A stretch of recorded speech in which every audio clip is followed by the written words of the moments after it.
Hello, everybody. It's me, Roscoe, and welcome to the latest Kings of Anglia Ipswich Town Women special podcast. And today I'm joined by defender Super Megan Waring as we look ahead to the women's team returning to Portman Road this weekend against Plymouth Argyle. Megan, thanks so much for joining me. How's things? Yeah, very well. Glad to be back. Feel like I've not spoke to you in a little bit. Looking forward to it. Yeah, it's good to have you on. I think it has been a while. Obviously, we had good old Blue Wilson, former captain. Obviously, she was my co-host for Track the Girls Talk. Now we just do these podcast specials, and I'm hoping to do more of these, going forward as well. But yeah, we're looking ahead, Megan, to the game at Portman Road. The second time the team has played there in a league fixture. Obviously, last time out, a nice win, 5-0, 10,000 plus was there. Unfortunately for you, though, you didn't play, so I'm sure you're excited for this one. Yeah, I'm absolutely buzzing. Obviously, last time round, I was excited for the girls. I was encouraging them, but it did feel there was a little bit of a disconnect where it wasn't my moment. It wasn't quite the day that I hoped it could have been. But yeah, with being fit this year and the opportunity to hopefully play in the game, I can't wait for it. Yeah, because obviously you were involved in terms of like being on the coach coming in and being in the dressing room and being pitch side and stuff. But I'm sure you were just gagging to I want to be on that pitch, I want to warm up and stuff. I know you're encouraging the girls, but this time around you will be. Yeah, it's hard, because I knew I wasn't going to partake in the game. Sort of those match feelings that aren't there. No matter, you can't recreate them unless you really know you're going to be part of the game. So this experience, this build-up the feeling's been very different to the one I had last year, and I've enjoyed this one a lot more than last year's one. Yeah, because obviously that injury of yours sidelined you for a while. Let's sort of take you back to that. When did you know you had that injury in terms of you were feeling something? 'Cause I know you were playing with an injury for a while, and then it was just that one day where you're like, I need to get this fixed. Yeah, so I'd had a sore back for quite a while, but we never thought it was anything particularly serious. And then in December of 2023, it was a long time ago now, but my back had progressively been getting more and more sore, and I was sort of kind of beginning to think, I think there is something kind of wrong here. But being a footballer, I kept it pretty quiet. I didn't want to miss time away. And then we came in from training one session, and I went to change my shoes to go to the gym, and I went to stand up, and the pain that I had in my back, I was like, yeah, there's something wrong here. So I went for a scan, found out I had a double stress fracture in the left and right side of my lower back, and that was my season done. It took me about 8 months. There was a little setback which prolonged it. From start to finish, it took about 8 months or so to get back, but I was fully ready by this pre-season, so I've not missed any of the year, which has been really good. Love being back so far. Yeah, I can imagine. Yeah, you're playing a lot of games. We'll talk about that briefly in a minute.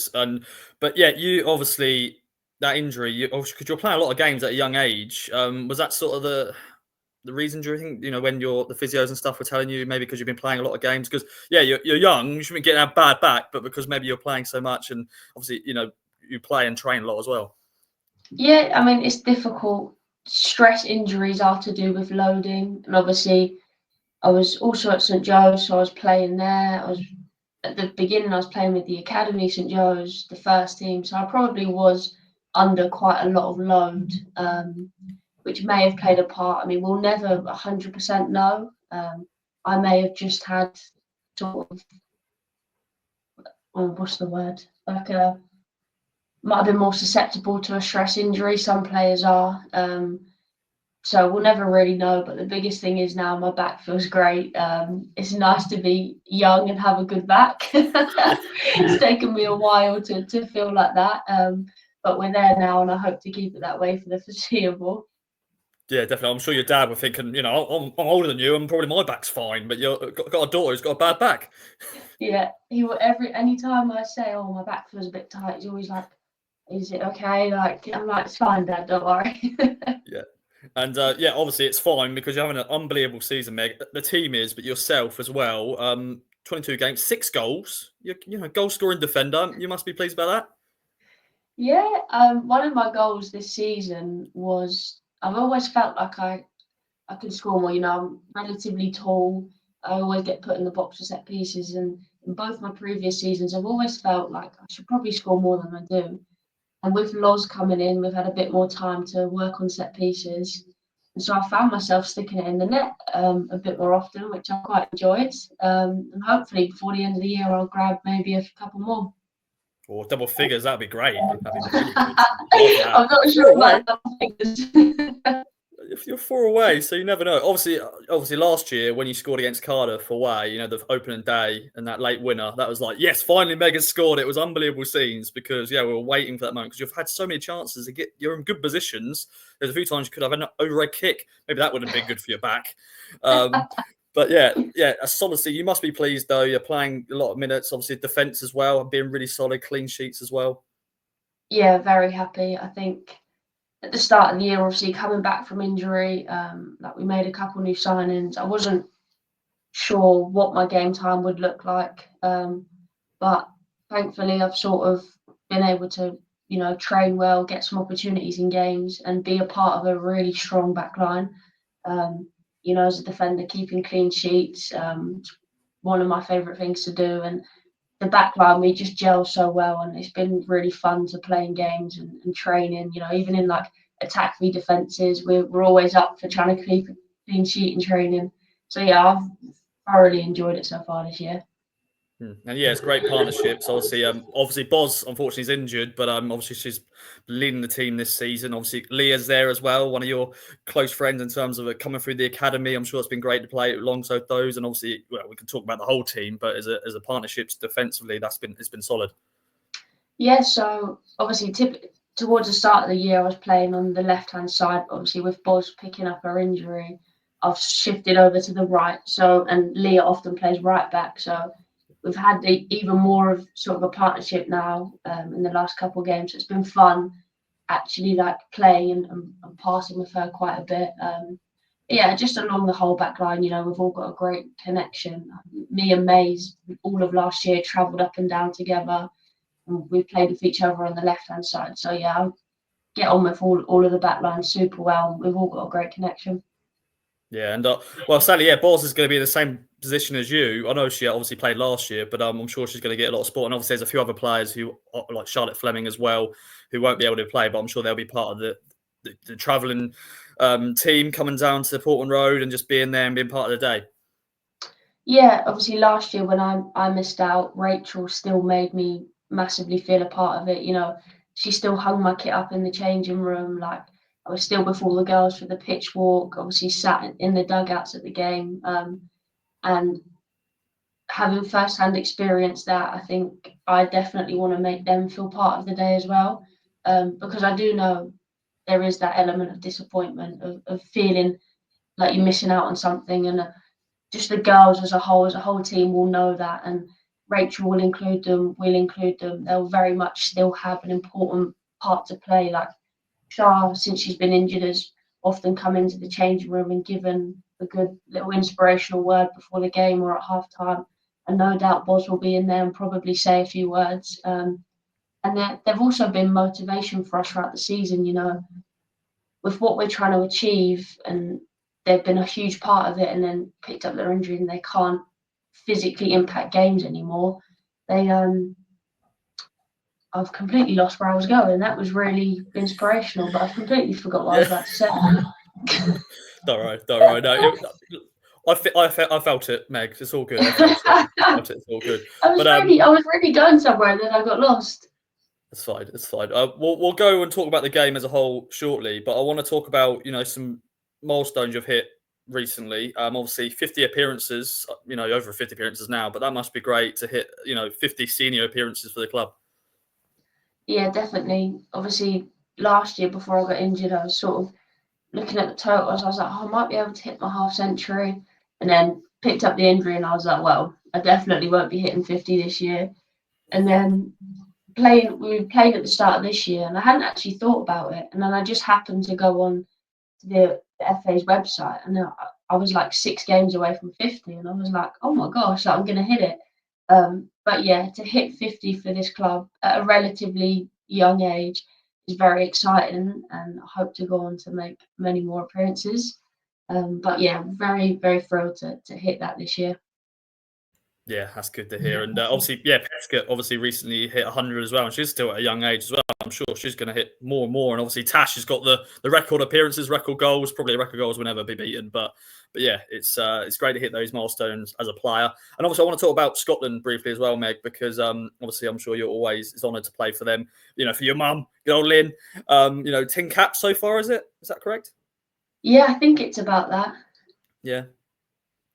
Yeah, playing for Scotland was massive. It was something that sort of came out of the blue. When I was younger, we had mentioned it, but nothing really ever came of it. And then I got a call up for the under-19s, and it was like, oh wow, because I hadn't been involved in like any England setup when I was younger. So the under-19s was my first sort of experience of international football. Traveling to countries and playing, and it was quite a new challenge. Like you had, because a lot of them, the girls had been going to camp since they were young, and obviously coming in at sort of 19s as a first timer is relatively rare. And so I had to sort of find my way in the squad, sort of try and break into these friendships that have been built over years, in a foreign country for 2 weeks, and then I wouldn't see them again for months. So it was quite a challenging experience. One that I loved, that the girls were very welcoming, but one that I definitely grew quite a lot out of. And some of the experiences and the pitches I played on, and yeah, it's just been amazing. And I'm glad that I've got to experience that. And hopefully, in the future, Scotland now have an under-23s team, so hopefully in the future I can break into that, and then maybe one day go on and play for the A squad, which is what they call their first team. Of course, definitely. Yeah, I'm sure that is your ambition, one day to get to senior level. And I'm sure, yeah, it's a proud, for your mum and your family as well. And you're captained them a few times as well. Is it interesting when obviously you ain't got a Scottish accent? Is that a bit funny? A little bit. Luckily for me, they called up another girl from Sheffield, so we both had sort of English accents. But I did get a little bit of stick for it, especially when it comes to singing the national anthem. I've got to try and put a little Scottish twang on when I sing the national anthem, because it doesn't quite flow with a pure English accent. Yeah, captaining the girls was a crazy moment. I still remember I was in the kitchen washing dishes when the manager called me, and I was like, oh gosh, like, why is he ringing me? My dad was in the next door room, and I thought my dad's going to eavesdrop on this. So I just went outside on the back patio, and we were just talking, just having a catch up. And then Michael was like, the manager told me, he was like, look, I want to make you captain. I remember sitting, I was just on the back step of my patio, and I just sort of stared out to the garden, and I was like, oh, because last year was my first year. I was half English, and I was sort of like I couldn't believe he asked me, and he was like, "Would you be happy to sort of take that role?" And I was like, "Yeah, I will." And then I went in, and my dad was like, "What was that about?" And I was like, "I've just been made captain of the under-19s." But yeah, telling my family that was quite special. And then we had a camp. I hadn't had a home camp in Scotland yet. The next camp, my first camp captaining them, was in Scotland. So all of my Scottish family came across. They hadn't seen me play in years. And for them to come out, the last time they saw me, I was probably just running around on a 7-a-side pitch. And for them, their first game to see me leading out the national team was special for them. So yeah, a really cool and memorable day for me. And obviously, you're captain, obviously the academy team at Town. But what sort of captain were you for Scotland? Obviously, you had to obviously show. Yeah, okay, I'm half English, but yeah, I've obviously got this Scottish connection as well, and I'm going to be your captain for the day. Yeah, well, like playing in competitions like the Euros, the Euro qualifiers, it's quite a high pressure, demanding situation. So, and Scottish people are known for being a bit fiery. So I just try to bring some of that fire, bring the girls together and go out there, and just be aggressive. Obviously, still and play football, but just to sort of embody what Scotland kind of is known as, and try to bring that into the team talks and take that out onto the pitch. Did your mum give you some pointers with the national anthem and stuff like that? So a couple of the words are quite Scottish, so I had to get her to say them a few times just to try and take the English edge off of them when I sung them. So yeah, she did have to help me a little bit. A couple of the girls had to help me as well at camp because I was getting taken the mick out of, so I had to fix it. I like it. I like it. And obviously, you played abroad as well. Was it Slovenia recently? That must have been an incredible experience playing, abroad in a different country and stuff like that. Yeah, so the last camp I got called up for, went to Slovenia, and so I didn't really know what to expect of the country. When we got there, honestly, one of the most beautiful places that I've ever been. We stayed in like a ski resort. Really, really pretty. Obviously, we were quite high up, and there was like waterfalls, and yeah, it was a stunning country. Really enjoyed my time there. It was quite funny to get to one of the pictures. We had to cross like this narrow bridge over this river. You had to carry like a ball bag and over the bridge. It was quite fun. We all managed to cross it safely. We didn't lose anyone. But yeah, I thoroughly enjoyed because that was my first camp coming back from the injury.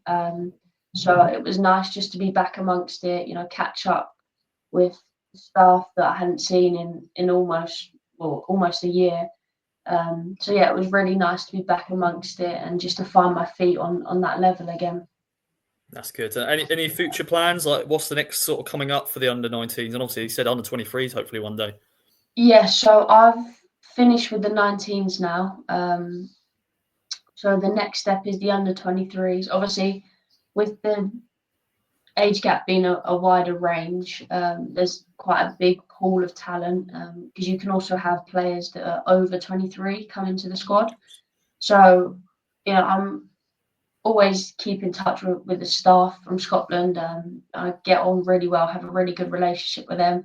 And so just obviously this year coming back, playing again, they always keep up to date with my game. So just trying to work hard and perform well, and hopefully I'll eventually, hopefully in the near future, get the call up. But if not, just keep working away at it, and hopefully it will happen soon. Indeed, we shall see what the future holds. And yeah, let's talk then, Meg. Portman Road awaits for you and the team. Plymouth Argyle are the opponents. Obviously, you played them last year. You played in that game as well. It was a 5-1 win at their place. Obviously, a long trip down there, a long trip for Plymouth up here. But yeah, I'm sure everyone's excited. What's the preparation been like this week? Very similar. Very much the same as how we've prepped every other week.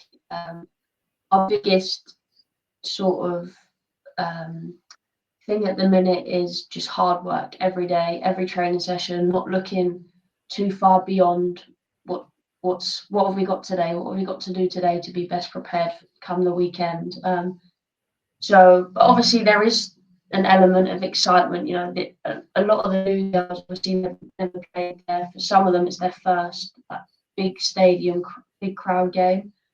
So there is that sort of buzz. The closer we get to it, in the canteen after dinner, there might be like how many tickets have we got up to now? So yeah, there definitely is a little buzz around the training ground. A lot of the men's staff, the men's team, sort of walking around like, good luck, that's going to be a good game. But within our training itself, we've been very focused. Although it's a great occasion, we've still got a job to do. Plymouth are fighting for survival, so they're going to be hungry and wanting a result. We obviously want a result, so it's going to be a good game of football, a difficult game of football.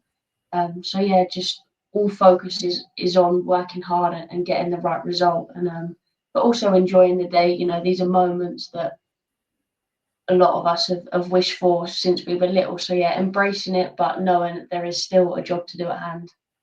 Yeah, because obviously last time against Chatham, nothing really to play for. It was a bit of a dead rubber because obviously Chatham were pretty much down and we had nothing really to play for, unfortunately. But this time around, Meg, we're second in the table. We're 3 points away from hashtag, 2 games in hand against them.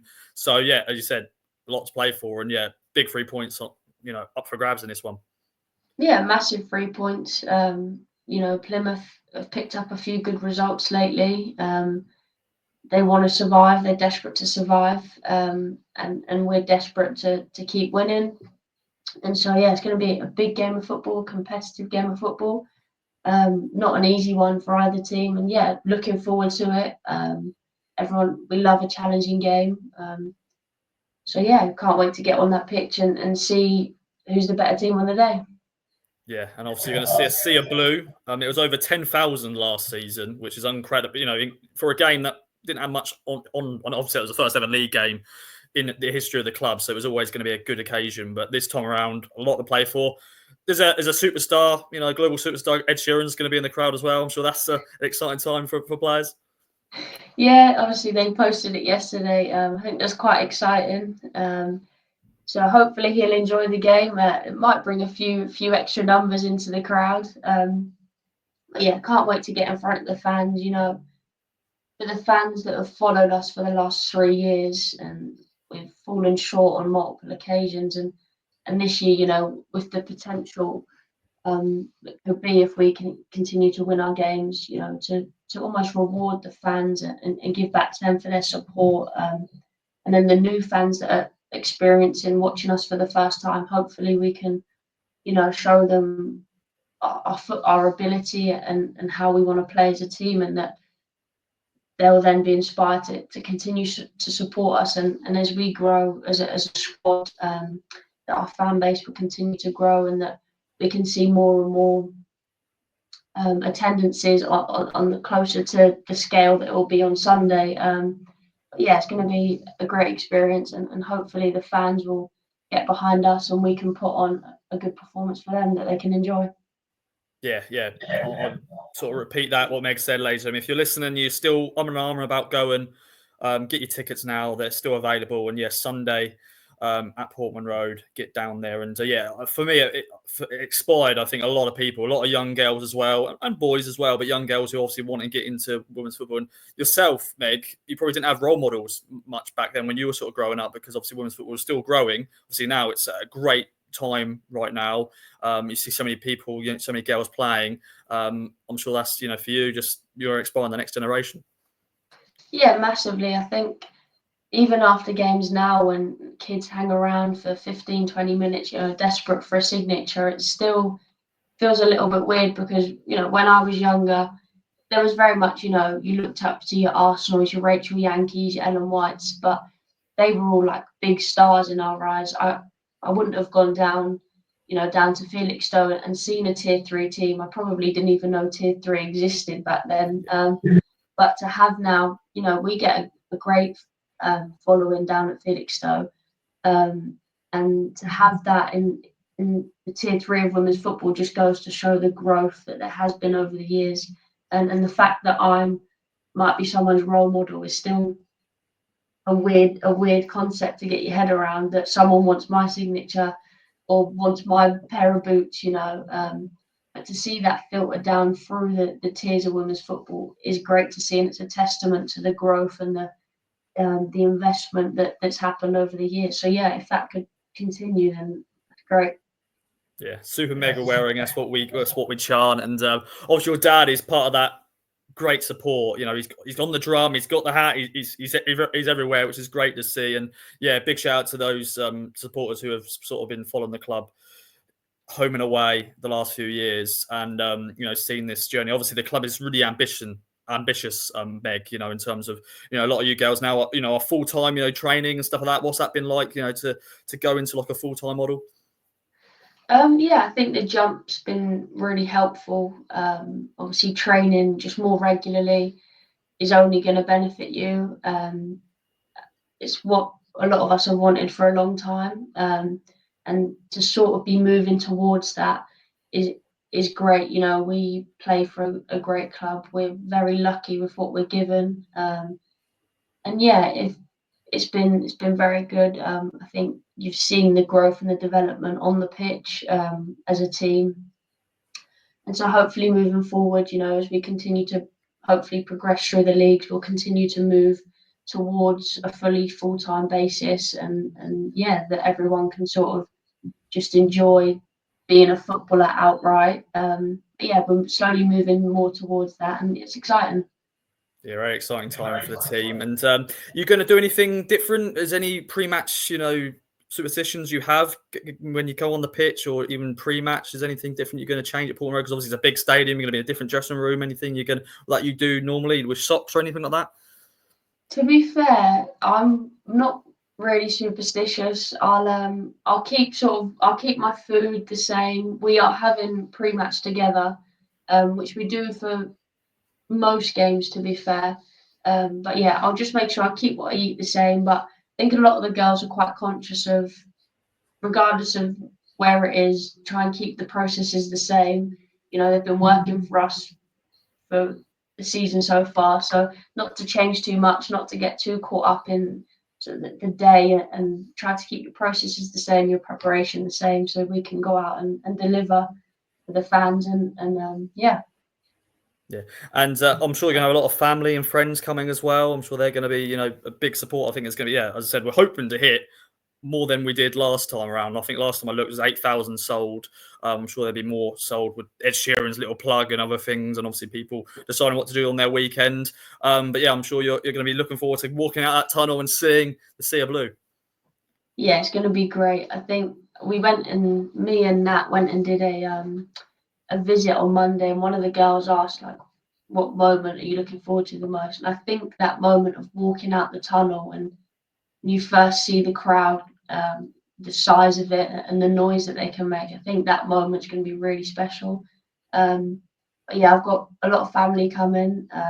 So yeah, a lot of them haven't seen me play in a while, so hopefully looking forward to playing well. And yeah, looking forward to sort of having the family there, and it's going to be a great moment for not just me but all the girls involved in the matchday squad.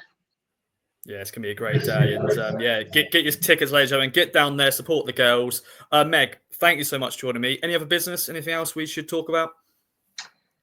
I've not got anything. Are you going to be taking photos on the weekend? Well, bad news. I'm actually not going to be there. So someone decided to get married.